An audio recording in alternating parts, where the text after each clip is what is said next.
hard countered in the jungle. He had to try and come back, and he came back huge. At 23 minutes in that engagement we saw, he used a Locket of the Iron Solari. He was already a Golem and a Locket up on the Hex Drinker and Golem of Crumbs. Exactly, and it's because of Meteos' dedication to efficiency. So even though he got counter jungled a bit early, he doesn't waste steps in the jungle. No. And by the end of the game, his farm was substantially higher than Crumbs, and he ended up winning the matchup regardless of getting beaten up early.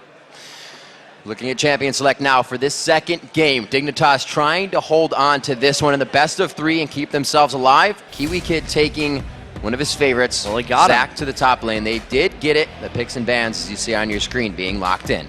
So Cloud9, instead opting to ban Lee Sin and giving them Zach, didn't like Crumbs early, and they feel like they can deal with Zach. By the way, Cloud9 picks faster than anyone I've seen here. They are basically lining up their pick as Dignitas is thinking about locking down, and they're minimizing the time Dignitas has to react. Meteos getting what he wants here. They're not going to have to deal with, like you said, that Lee Sin in the jungle, which gave Meteos so much trouble. That's when we see them doing a lot of their work. It was Vulcan that took them out in the loss because they were able to do early game stuff. They were able to come back from what Crumbs did there, but we saw them struggle with it, so they take it out right away. And it just pushes them to Jarvan, which I feel like is still a very strong champion for Crumbs, but it's not Lee Sin for Crumbs. His Lee Sin has been amazing throughout this entire playoff. And again, they just decide to go right in for the Elise, so they still have a lot of confidence on Meteos on Elise, even with the poor early game. His Elise later on was just fantastic, so you can see why they have the confidence. The laning phase still feels comfortable with Patoy on that Fiddlestick, so they are going to keep that in. Didn't see too many Crow Storms come into the game. Cloud9 didn't give that chance. The Ashe-Zyra combo dispersing them so much didn't give Patoy anywhere to really ultimate into the fight before it was over. They look like they won't break up that combo just yet unless they grab the Zyra. Or don't grab it. Yeah, speaking of the fast picks, again, they just, Vladimir, just, okay. That's most likely to match up against Zach. It's a matchup we actually haven't seen that much of, but we do know a lot of the so-called counter picks, or the things that people have been doing against Zach, are things that can sustain through Zach's slow-ish damage, because even though Zach can do a lot of damage, it's over a long period of time. Okay.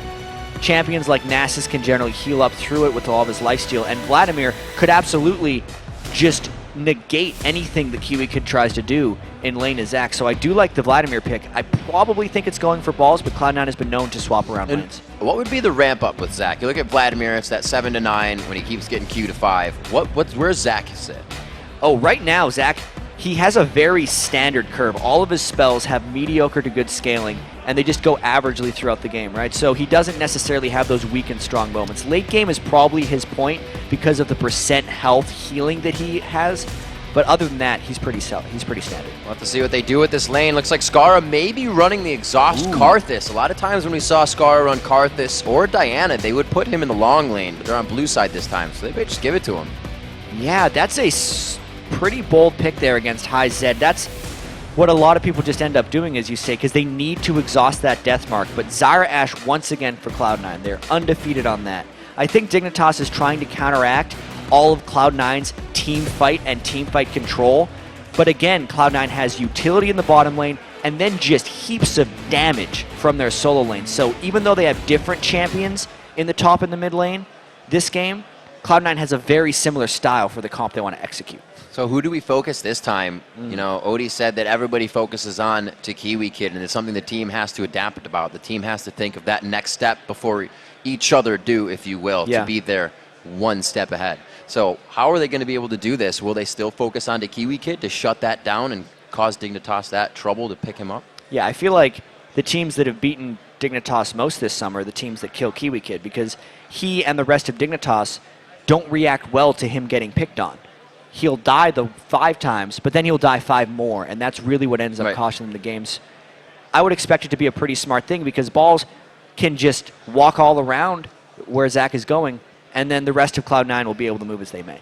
And as we move around the map a little bit, or the champion select list, we see that Vayne coming out for I'm a Cutie Pie, not something he usually goes to as a default. I don't think Ezreal was. I think Ezreal was actually banned out.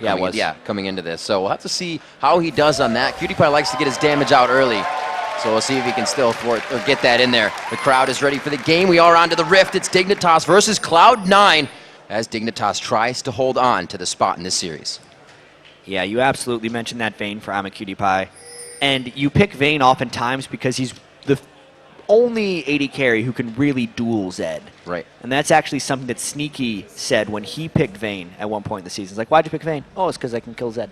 Yeah. And that's what AmaCutiePie is going to be trying to do. You can kill Zed, but Zed can also kill you, so it's a dangerous matchup. It's going to be a quick one. Don't blink. We'll see what they decide to do going in. It's going to be a long ward here by Lemon Nation, and he's actually going to do this again on the... Are they going to put the Golem ward down? Yeah, that's the same movement that Lemon Nation did in the prior game, but he didn't have to do a sneaky ward over top of the Golem because he recognized that Dignitas was charging it high. High was actually extremely close to getting caught out by a Fiddlestick Sphere, but he just could not get in range. A single roam champion over here. Lemon Nation doing big things. He's going to have to get out. You are in trouble, No, sir. the fear is first. The Meteos could go down. He's going down. KDA, and it's going to Kiwi Kid. So we talked about Cloud9 struggle. Uh-oh. When they give up kills at level 1, they generally do struggle. Meteos didn't even burn a summoner spell, but he gave up a lot there. Kill to Kiwi Kid as well.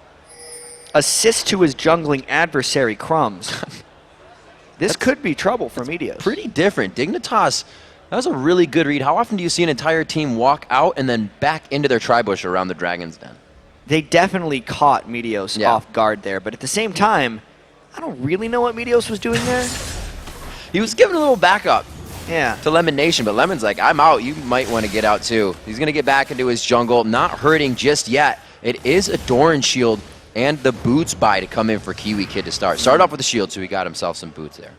Yeah, and he's able to pick up a ward, so those 400 First Blood gold coins are very beneficial for him, and I still think that he was not going to be able to bully early, even just because he's Zac and he doesn't necessarily do too much early in the lane. It'll be later that we're going to see the impact of that kill. Red Elixir on to high and mid. We know exactly what that is for, but lately we've seen that coming into the first engagement. It doesn't come at level 2 all the time now. We could see it at level 5, at level 6 with the ultimate. Heck, we've seen Zeds hold Red Elixirs until level 9, Yeah. or even just get to a point where they say, yeah, I'll sell it back to the shop for an extremely discounted rate, because it's the threat alone of having the Red Elixir that actually gives you the advantage in the lane here.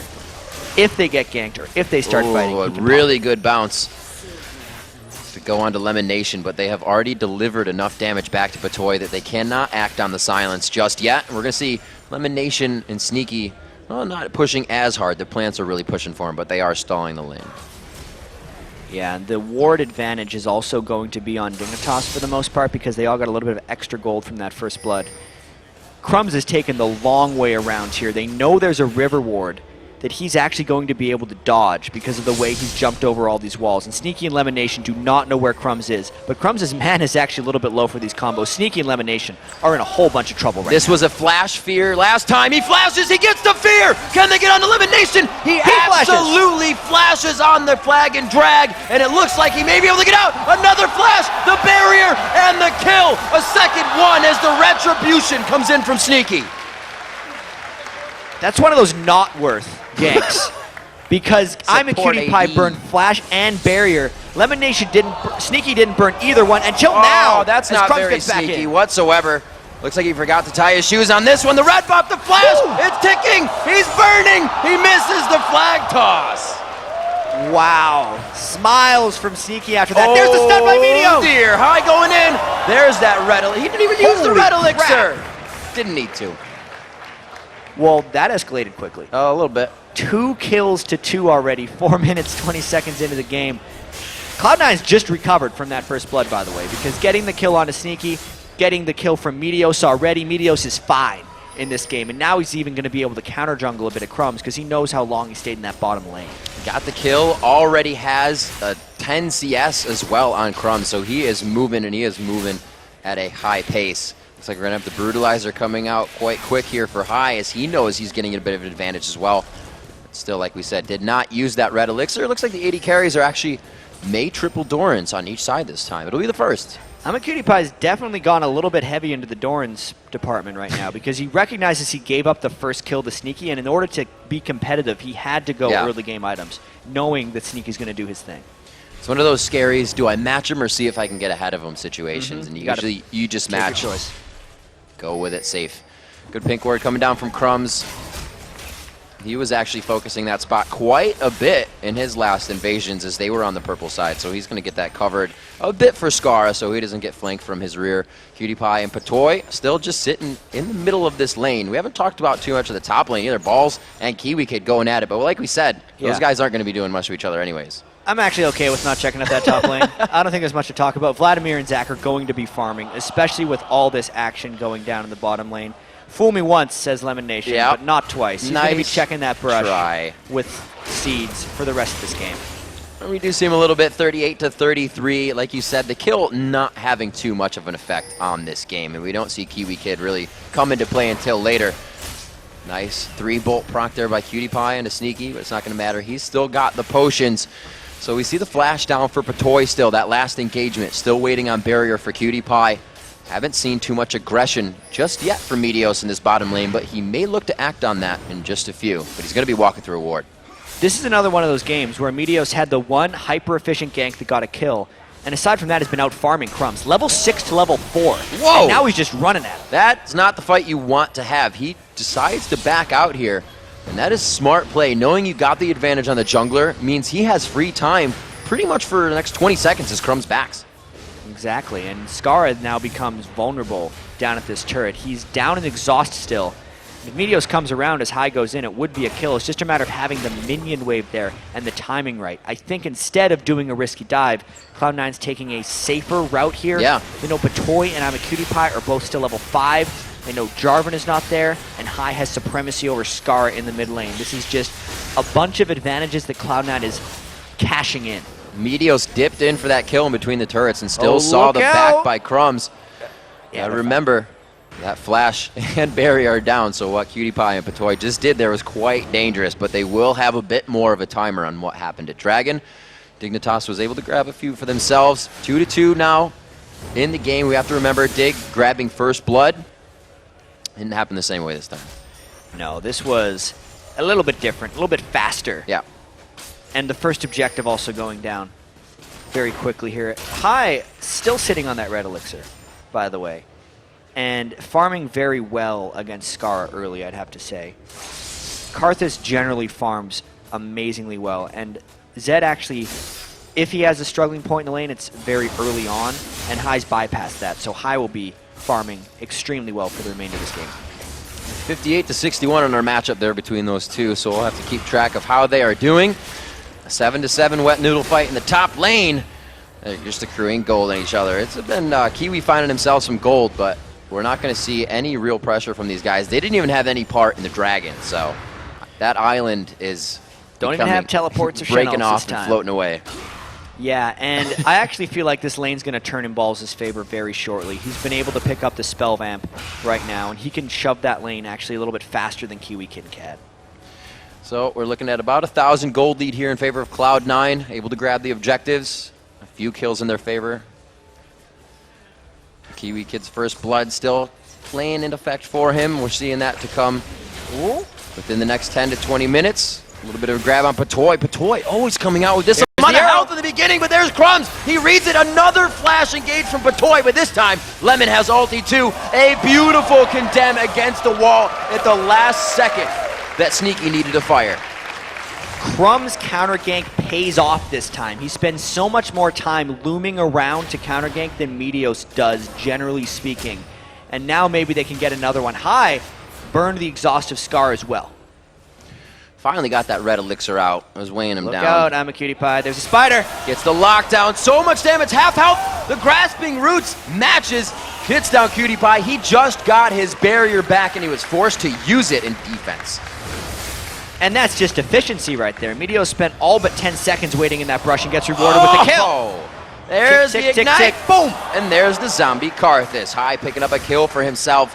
And this is like Kobe said, Cloud9's now going to try to aggress on one of those objectives even harder. They got to make something happen after a kill. Yeah, this is a lot more lane aggression than we saw in the first game. Cloud9 almost up 2,000 gold after giving up that first blood and continuing to dive. Look at Meteos right now, just powering through. Level 8 to level 7, and that's what it means. You become the food of the level 8. Patoy getting hit up as well. Will he pick up another one? Nomination grabs that one. He's 1-1-3 for the team. Well, Acting on the adapting. this is real close to getting out of hand right now, Riv. They're going to be taking their second turret, and Balls is also pressuring the third. You know how last game they kind of had 2/3 of their machine going right now? They have all of their picks right now, and everyone can work in synergy with each other. 4,500 gold coming in right now at 10.5 minutes into the game. These objectives, the kills and the turrets, are all in favor of Cloud9, and they pretty much have Cloud9's name on it right now. Dignitas isn't in a position to stop what's happening at this point. Scarra's not charged up. He's still going to be taken down by High quite quickly in that fight. And really, when you have a Karthus on your team, that wall stops everything from getting to your AD carry. That back line, it's going to be big when Scarra goes down instantly. Yeah, it's going to be a very difficult positional battle for Dignitas if they want anything to do with this game. They lost all 3 of their outer turrets, almost all at once. Yeah. Because Cloud9 recognized they had the one advantage, and Meteos, by the way, is top gold in the game. His presence has really been felt by everyone on Dig. Spirito Spectral Wraith coming out on Balls. Haven't seen that item in a while. Usually seeing on some of the Elises when they want to go for a bit more damage. He, like you said, is getting Spell Vamp with that and is able to kind of just throw that lane into Kiwi Kid's face. Exactly. They were able to keep the pressured turret back, and they made Kiwi Kid get out of the lane as soon as High roamed around. The rotations of Cloud9 right now are awesome. Even though they have the top laners and the mid laners, they're going where they want right now. High is turned into a side lane pusher. That is where Zed excels around the mid game because no one can realistically duel him at this point. So anyone who goes down there needs to bring a friend. And if they send a friend, then the rest of Cloud9 gets opportunity, which is what Cloud9 is banking on. And they're starting to put multiple pink wards in inventories. We just saw one dropped to the left of Dignitas' mid turret. High still holds one for himself as well. They're looking to just pretty much clear it out. Now they know, like you said, they have those 3 outer down. They can pretty much push in to put those inner wards in. Yeah, also the Dragon is coming up in about 50 seconds, so all the wheels turning right now for Cloud9's machine. They're doing such a good job in this game, really recovering from the silly first blood that Meteos gave up. They did not let it phase them, and they went right into their game. Second tier turret here coming in for Balls. Vladimir not the greatest tower taker down, but he will get to that tower quite fast with his Tides of Blood just coming up every so often.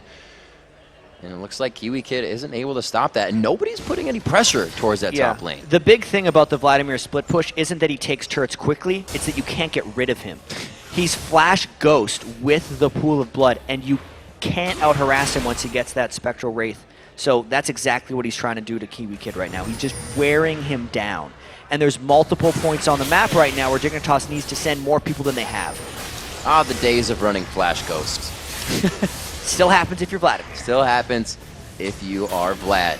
13.5 minutes, Cloud9 again with the timer on the Dragon, and again in their favor. 23,500 gold to 17.2 right now for Dignitas.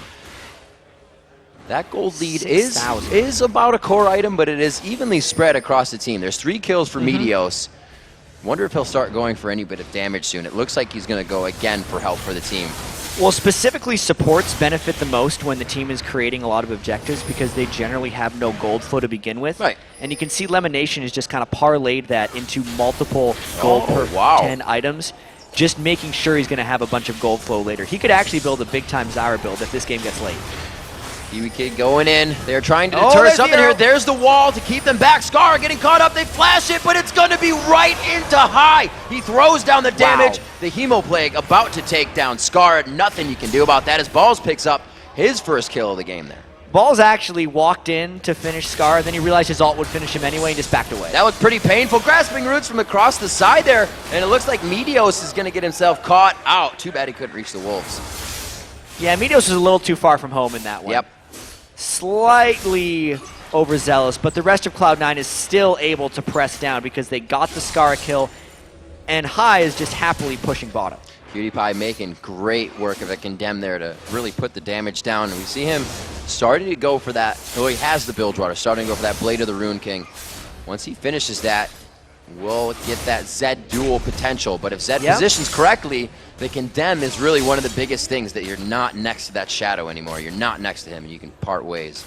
It'd be very difficult for Hai to actually deal with this, because he's had to build somewhat to deal with Skara, and then if they send Kiwi or I'm a Cutie Pie as a counter duelist to him, he could actually cause a bit of trouble. Right. But that's not the big deal for Dignitas right now. It's not the problem. The problem is the fact that they're down 3 turrets and 2 dragons, or 6,500 gold.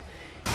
Maybe they can deal with Hai by sending about I'm a Cutie Pie, but they can't deal with balls, they can't deal with Meteos, and they certainly can't deal with the utility that Sneaky and Lemonation bring to teamfights with Ash Zyra. There's almost an amount of gold that once you surpass that, you can't guard your inner turrets. You have to get back to the base. The walls of your base kind of add 1,000 gold to your composition because you're pinched in, you can hit your skill shots, and you can defend your base a lot harder in that turtle. But right now, out in the open, it's almost like they're down even more gold with the ability, the dive potential, the Ash Arrow, just what Cloud9 can do, and then continue to take objectives. It's a very practiced strategy for them, and we're kind of seeing it again.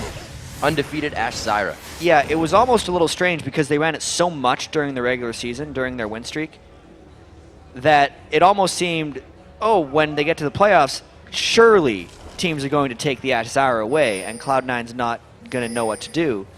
But there were so many other threats of things that you want to ban from Cloud9, and Dignitas decided it was the best choice to let it get through. But we're really seeing how well Cloud9 executes this, because when they get to bring Ash Zyra, they get to bring so much damn damage in the mid lane and the top lane together that it becomes this overwhelming force in these teamfights with the way Cloud9 executes. And even the way they've gone about these 2 games. How many times has Balls played Vladimir? How many times do we talk about Hai played Fizz? Not. Yeah. And they've brought out 2 of those champions in high priority games. Yeah, they have no fear in Champ Select right now. Oh, big engage from Kiwi Kid there, but he didn't get the bounce up, and they're going to choose to go on this one. It means the blobs may be there. They don't finish the kill onto Kiwi, so he's going to come back strong if this fight could go into a long engagement. Scar getting back. A long engagement will happen, so Kiwi Kid will be able to get back. The Hemo Plague is down, which is big for the area of effect and the arrow. There was a lot burned by Cloud9 in that fight, and Dignitas survived with every person still up. Kiwi Kid didn't even burn his passive, so a little bit of a failed Ash Arrow engagement there by Cloud9. They are still looking to press on, though, because Hai is right behind Scar. Oh, look out. Like I said, they cannot be out in the open around these turrets. It is not safe. The base is pretty much, with the gold lead they have, the only safe place, and Cloud9 is letting them know that right now. Dignitas has been able to pick up those few kills when Cloud9 is straggling. So if those mistakes can happen, Dignitas can easily find those here and there. They're not going to Cutie Pie, unfortunately, though. He's 0, 2, and 3, and those 3 need to be in the first column. And again, Kiwi Kid is the person wearing 2 kills, but his positioning and the rest of Dignitas can't follow up where he goes, so it's not really helping them that much, having all that gold on Kiwi Kid. So we see the Rod of Ages build going onto Scar. He does not choose that lead. Archangels. 9,000 gold, just about a few on the back end there as Cloud9 gets a bit of interest on that. See more finished item. Blade of the Rune King and Hex Drinker going on to Hai. Almost a finished Infinity Edge. And the Ruby Sightstone now coming in for Lemonation. He chooses with those gold generation items that he will get the Ruby Sightstone this time, and they'll take over the map even more. Look at that wardage. They're basically saying to Dignitas that this is ours now. They want the jungle for themselves, and they're going to take it because it's 4 turrets to 0. This game has been absolutely dominated by Cloud9. Obviously, the biggest item I feel like coming out would be that Blade of the Rune King by Hai, because at this point in the game, when Zed gets that Blade of the Rune King, it's basically kill whoever you want, especially Kiwi Kid, who's went only magic resistance against Balls and Vladimir and still been down over 50 minion kills in that lane matchup. Anywhere Cloud9 wants to go, they can, and Dignitas can't even really match. I think even a 4v5 might come out with Cloud9 on top. And we could actually see that right here as Cloud9's trying to take a 4v5 Dragon. They are going quite strong. It's down. Could it be stolen here? They actually get thrown off of it. It goes to Meteo still. They got gets Sneaky. The smite down. They're going to keep going. Sneaky very low. The Locket of the Iron Solari plus his barrier was not enough to keep him alive. The Condemn in the bush. The ward does not go in, so they're forced to chase it. But the double kills come out. They are not going on to Cutie Pie still. Balls is going to be pressuring the top lane here to give him something else to think about. So a very risky dragon right there. They tried the 4v5, which maybe they could win, but they didn't actually fight. They got initiated on very abruptly. And even though Meteos did smite the dragon away, Sneaky was down before the fight happened. High did not decide to do combat, and they really just tried to disengage. Overall, the gold trade was even for that, and Balls got a lot of extra farm in the side lane. So even though it looked bad for Cloud9, they actually gained an advantage off of that. It's crazy about the positioning, and to look how the fight was won by Dignitas. They came out with the kills. They had just lost a fight at their second tier turret, which means it's all about positioning right now. Yeah, that gold definitely matters, but if they can get that positioning again, get those few kills in, they can start crawling back into this. Oh, High is trying to run into two people, but he's very expertly able to escape. He might... He wanted to turn that, but Bait he realized that there in was with a third... Lemon Nation coming in. Yeah, there was a third person in the crew. Three's a party. No, thank you. 20 minutes, 21 minutes into the game, 9-6 right now. The second in the best of 3 series here between Cloud9 and Dignitas. Dignitas down 1, as you see on your screen, looking to keep the hopes alive for this spot. Yeah, and one thing I really like about Cloud9 is how, depending on the game, they funnel gold on someone completely different. In the first game, it was Sneaky, who just out of the blue had the most gold, and then, you know, Ash doesn't do that and just goes and kills I'm a Cutie Pie in the next second. This game, it's Balls. He already has that death cap, because with that late pick, they recognized that there was nothing on Dignitas that could actually deal with him, and it's just working out so well at this point. He's already got 8,800 gold, 21 minutes in. Really a very powerful Vladimir that is just going to overwhelm Dignitas with damage, I feel like, when the next fight, or the rest of the fights in this game, break out. Skara and crew pretty much staying on their own side of the jungle right now, but not even that is safe. You can see the brush check by Skara with the lay waste, knowing that Zyre was just there. The Oracle is on both of the supports, so they're trying to gain back that coverage in their jungle right now. But at only 22 minutes into the game, they're down 11,000 gold. Yeah, it's a bit much. Lemon Nation has actually gotten 600 gold just from his gold per 10 items, and now Cloud9 is just thinking about going for a Baron. They can't rush it down too quickly, but they know they have the ward control on Dignitas's blue jungle, so they know if there's an approach and a threat for a steal. And it's not happening. They get it. Looks like they could be going to fast. The ward pretty much knew they were doing it. Kiwi Kid's going to back out of this one. They steal that money away as well, and it looks like Cloud9, after taking something, they take more. Yeah, and they're not going to wait too long. It's only 22 minutes in, by the way, but this is a near 12,000 gold lead. It's looking very likely that Cloud9 is going to earn a berth into the World Championships extremely shortly, and then have a date with TSM in the finals tomorrow, if they can make this dive work. Dignitas holding at their base right now. The wave clear of Dignitas is not amazing either. They don't have a team that can just blow these minions out of the water, so there's always going to be a little bit of poke you see coming on the turret. When Cloud9 is there. When Cloud9 decides, but the side lanes are actually pushing, and that's a lot of gold for Cloud9 to pick up right now. They have been focusing on the gold this game. They have a few dollars. 41,000, only 23 minutes in. And they have still yet to surrender a turret, which is absolutely unreal. This has been a total domination by Cloud9, after a pretty shaky start to game 1. And the lowest turret is their bottom one, not even, below 75% health. So whatever Dig does, it's going to take quite a long time for them to get to somewhere where they can continuously pressure that. The first thing they get is an outer turret, which means they're pinched in between whatever ones they try to fight with. So it's a very scary jungle of Cloud9 to be in. And right now, they're trying to take back their own jungle, as we were saying. Go back to the beginning. Kiwi Kid got that kill. They got more kills in the bottom, but every time that Dignitas executed, Cloud9 shows that they're confident about the laning phase. And we saw High getting kills as well. We saw somebody else dying on Dignitas when Dig was executing something. Yeah, we just have to think about how Cloud9's composition has been working. Everyone can push waves extremely quickly, including the bottom lane of Ashe Zyra, and that's what they've done. That's one of the big reasons that all their turrets have taken little to no damage. It's been a total control over the map that has given Cloud9 this huge thing, and it's no surprise, right? It's a 25-3 team in the regular season. They 4-0'd Dignitas, working on a 6-0 right now. Meteos has only died once prior to this game against these guys. And now they're just going to try to kill Kiwi Kid. You're too big to dodge that, Blob man. Kiwi Kid gets stuck up by the cocoon, but it looks like the Let's Bounce may have him in a pretty safe position. Maybe the reinitiation coming in here. We see Crumbs from the side trying to help the team out. Balls, oh, the arrow just misses for Sneaky. Scar means he can get in there and do damage, but the Hemo Plague is down, oh, wow. and so is he. Cutie Pie on the backside. There's so much disengage from this Cloud9 team, and there's no engage to come from Dig. Not a bad fight for Dignitas to think about, but they are just too far behind. It's now 15,000 gold. Balls' Hemo Plague just exploded the majority of Dignitas there, and they're just pushing multiple inhibitors at once. Every player on Cloud9 right now has a level advantage. 17 to 15 in the top. The jungle is 14 to 11 right now. We've seen Meteos target Crumbs over and over again, and it's been the bane. Crumbs has not been able to get to lane. He has not been able to make the plays like Lee Sin can in the hands of Crumb. And the death timers are pretty short because we're only 25 minutes in. Yeah. But Cloud9 walks away with both inhibitors going down. Double in kills, even more advantages. This is looking great for them.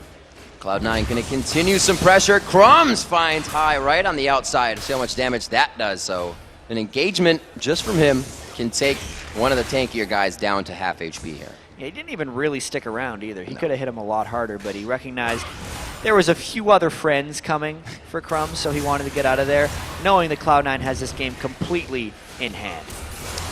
188, 4-2-4. They almost met. Oh, Ball's getting hit up here. He tries to get that blue buff away. He actually dodged that condemn out, but it's on cooldown right now for Vayne, so he's going to be able to walk out of this one. Wow. That's just rude at that point. He didn't need a blue buff. He's Vladimir. He just wanted it. But as I was saying before that engagement, well, as Sneaky picked up 20 CS somehow when they were 10. 4-2-4. The CS is quite close, but it's, as I said, it's been the assist going to Vayne. Still looking to complete his second item to come in with that Phantom Dancer, and Sneaky's already on that Infinity Edge Static Shiv and Last Whisper. It's been a while since we've seen a gold lead this big, actually. Yes.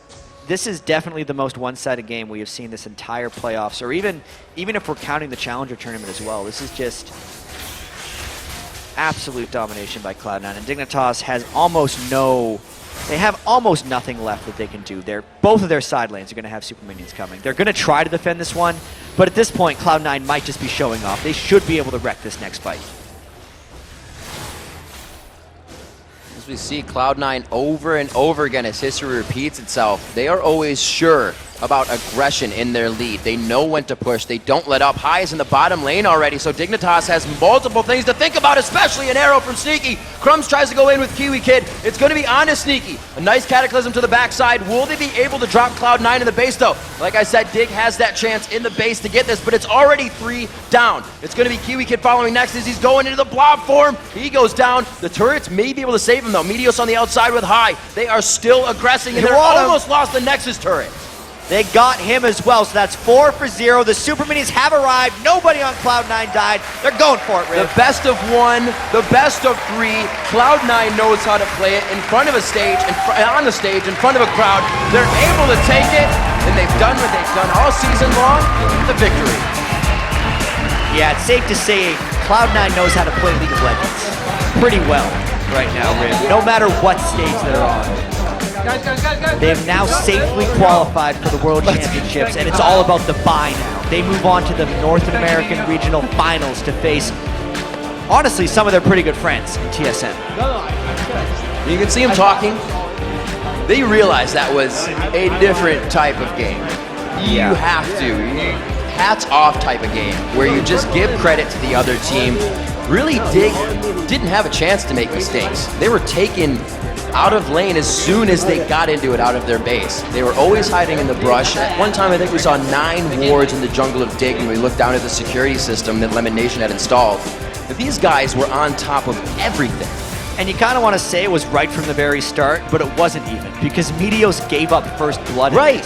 That was how good Cloud9 was overall in this game, that they could just come back after that. You could just hear the appreciation by the crowd as well. Especially in the first game. Dig had a great stranglehold on that early